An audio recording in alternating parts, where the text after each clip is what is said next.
So আতর baby নিয়ে আমি পুরাই ফুরফুরা বিন্দাস।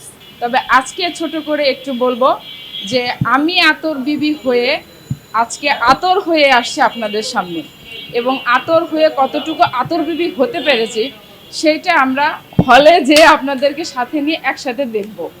আর দ্বিতীয় হচ্ছে যে আতর যে নামটা, এটা হচ্ছে আমার যে ক্যারেক্টারের নানা থাকে, সে হচ্ছে আদর করে আমাকে আতর নামটা দেয়। সেই থেকে শুরু হয় আতর বিবির হচ্ছে গল্পটা। কারণ আতর বিবি সবার জীবনের সাথেই ঘটে যায় এরকম একটা ঘটনা, বাস্তবতা আছে এখানে। আমার জীবনের সাথে মিলে যাবে, আপনার জীবনের সাথে মিলে যাবে, তার জীবনের সাথে মিলে যাবে। এবং আমরা সবসময় যখন যে সিনেমায় আসুক না কেন, যে নায়িকা বা নায়ক যেটাতেই অভিনয় করুক না কেন, সবসময় কিন্তু বলে যে আমার সিনেমা ব্যতিক্রম। হ্যাঁ, এটা যার যার সিনেমা, যার যার গল্প, প্রত্যেকটা ব্যক্তি তার তার কাছে ইম্পর্টেন্ট। তো সেক্ষেত্রে আমি বলবো যে আতর বিবিটা একটু বাস্তবমুখী গল্প। আতর বিবি সিনেমাটা সম্পূর্ণ বাস্তবধর্মিক সিনেমা, এটা সবার লাইফের সাথে মিলে যাবে, এই হচ্ছে অবস্থা।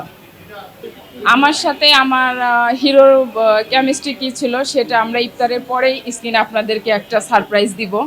এই যে আপনাদের অপেক্ষা ছিল সেটা কিছুটা হলেও আজকে হচ্ছে অবসান হবে।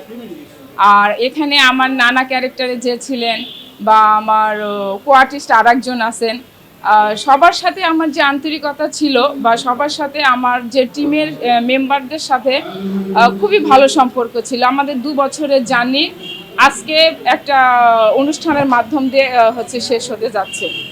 তো আপনারা আরেকটু অপেক্ষা করেন, আরেকটু পরেই আমরা ইফতারের পরে সবকিছু দেখে দিতে পারবেন। আমি একটু আগেই বলছি যে আমি শুরু থেকে এখন পর্যন্ত 100% ছিলাম, এখনো আছি। আমার কনফিডেন্সের জায়গায় 1%ও কমতি নাই।